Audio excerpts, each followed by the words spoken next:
So I've decided to do a little bit of a series where I talk about the level design of Yooka-Laylee, what's good about it, what's bad about it, all the small details, which collectibles were placed correctly, which weren't placed correctly, all that stuff, where the good landmarks, where the landmarks missing, and all of those aspects. However, I thought that before I go into that, I have to do sort of like an intro episode where I talk about the aspects that I'm gonna be trying to analyze. So first off, I'm not like a professional level designer or anything, but I do, whenever I play a game, I always try and analyze what's actually going on. If something doesn't feel quite right, I'm like, why is that? I'm like talking to other people, like getting other people's opinions. So I'm fairly invested into game design in general, and more so level design.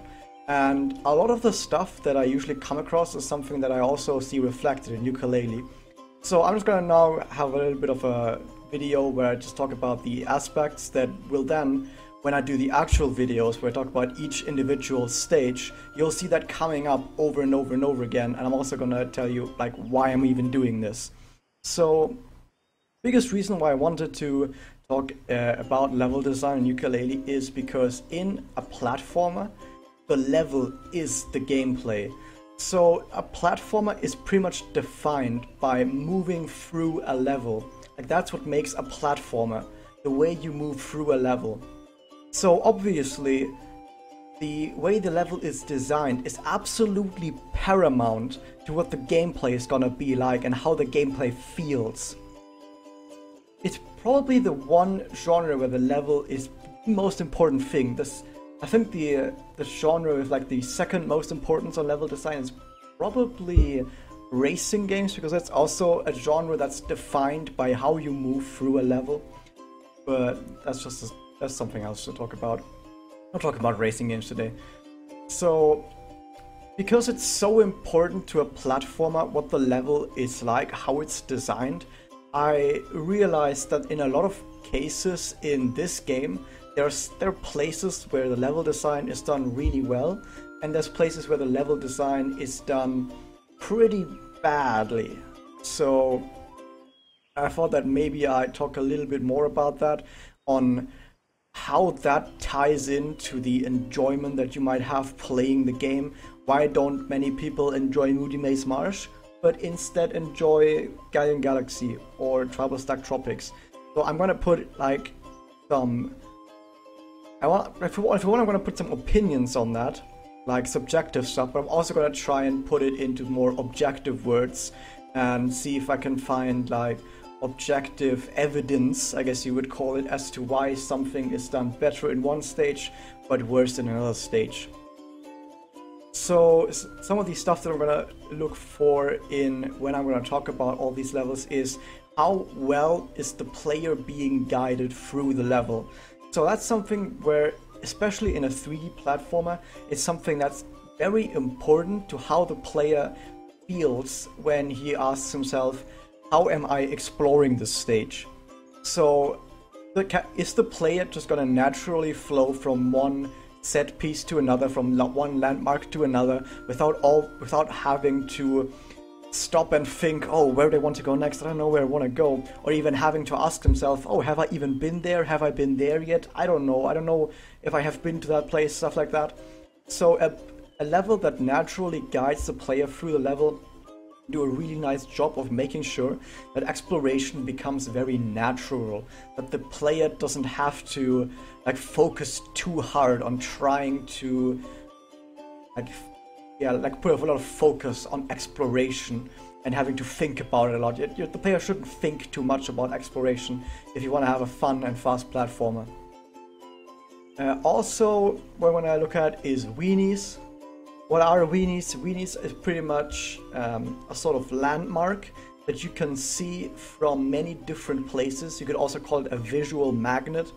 And by looking at this big landmark, you can then kind of figure out where you are in relation to that landmark, and you could maybe get a feel of where all the other stuff is in relation to that landmark. So I could just call it landmark or visual magnet, but I guess sometimes I'm just gonna call it weenie because that's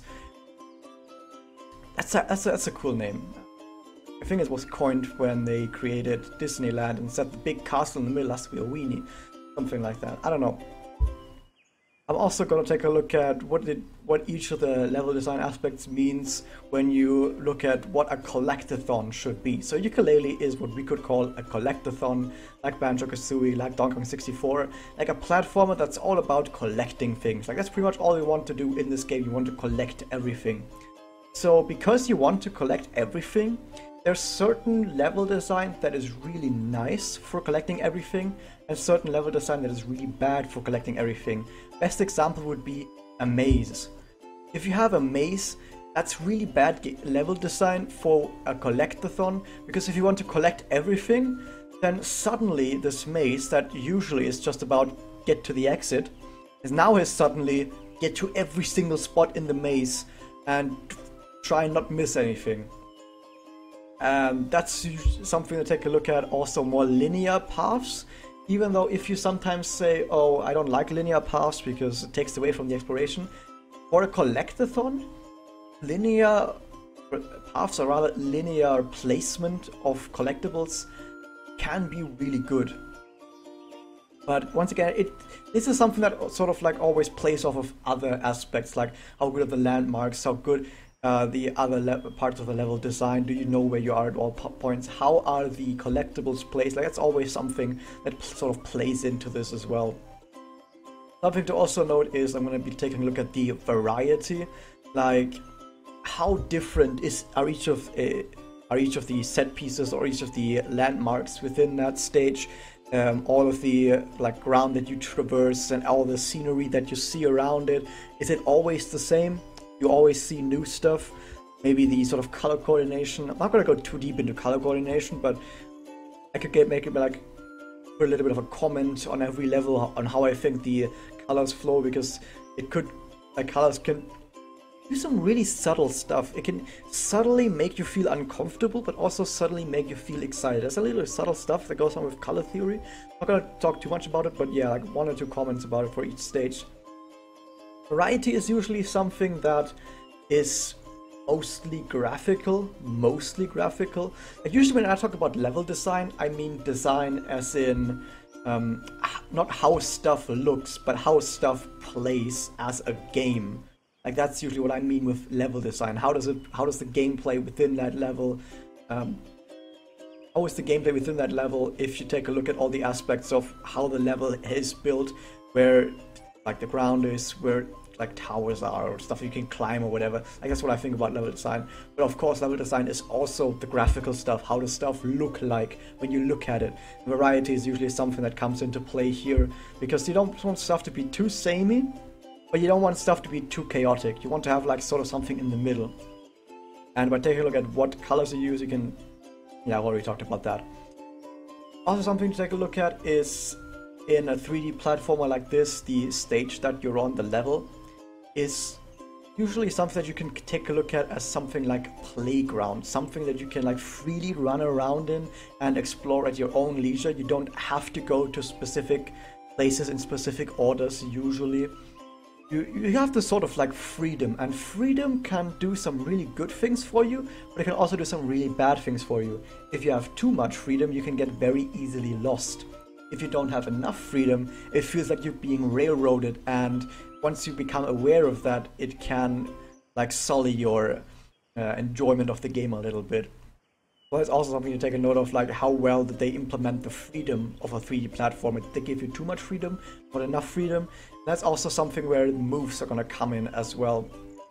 Something also to note about the variety aspects is also obviously there's like variety in gameplay.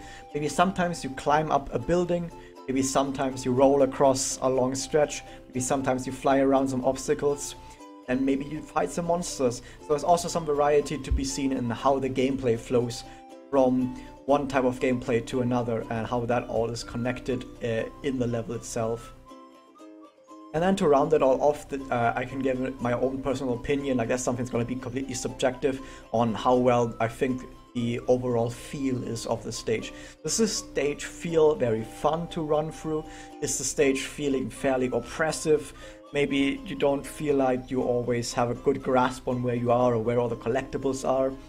Like I'm also going to talk a lot about where I think collectibles are placed, if they're placed in good locations or placed in bad locations. a lot of the other aspects that I've talked about usually kind of factor into that. That's like earlier I said something about the aspects of collectathon. Like that's something where the collectible placement is going to be very important, and I think when collectibles are placed also plays quite a lot into how a level feels. If you can just run through a level and collect a lot of stuff really quickly, and you don't really feel like you've missed anything, and you don't really feel like you have to search for that needle in the haystack last collectible that you have to find, but at the same time you felt like you kind of had to work for the collectibles, then it can feel really fun. On the contrary, if stuff like that is done really badly, then it can feel pretty bad. So that's also something to take a note of, is where are the collectibles placed, how are they placed, are they too well hidden, are they not well enough hidden, how do the collectibles guide you around the stage, because usually a collectible is something that you immediately look at. You look at a collectible and you see it, and you can use that to guide the player into specific directions. If you want the player to go to a specific direction, all you have to do is place a collectible in front of there, and they will immediately look towards that. And that is going to be something that's going to be, we're going to see quite a lot in this series, where collectibles can either guide you towards places or fail to guide you to specific places. So that's something to also take a look at. So yeah, those are the most, for the most part, what I'm going to be talking about. Of course, for each level I'm going to be talking about some other stuff, depending on what the level does well or what it doesn't do well, and sort of stuff is going to come up while I just go through the level. So yeah, that was the explanation as to why I'm doing this and what I'm going to be talking about in all of these parts. Now that I've gotten that out of the way, I'm pretty much every single part I'm going to probably link this video in the description as being like a recommendation, like, guys, if you don't know what's going on in this video, just watch this video. So because in the actual video, I'm not gonna assume that you have watched this video, but at the same time I'm probably gonna talk about a lot of stuff that you have probably already like heard in this video. So that should be a good help for the other videos to kind of understand what's going on. So yeah, I think that's about it. Next up, we're gonna start up with Travel Stack Tropics. I'm gonna go through the 5 main stages, and then maybe, if I feel like it, if I feel like it's necessary, in the end we could maybe do a part on Highway Towers and Shipwreck Cove. But I don't really know if I want to talk too much about Highway Towers and Shipwreck Cove, because I don't think there's that much going on in these places. But I guess I could still talk a little bit about them. So yeah, that's maybe like gonna be the last part, part 6. But for now, upcoming part 1, Travel Stack Tropics. I'm probably gonna link to it in the description. So yeah, that was that. Thank you guys for watching. See you guys next time.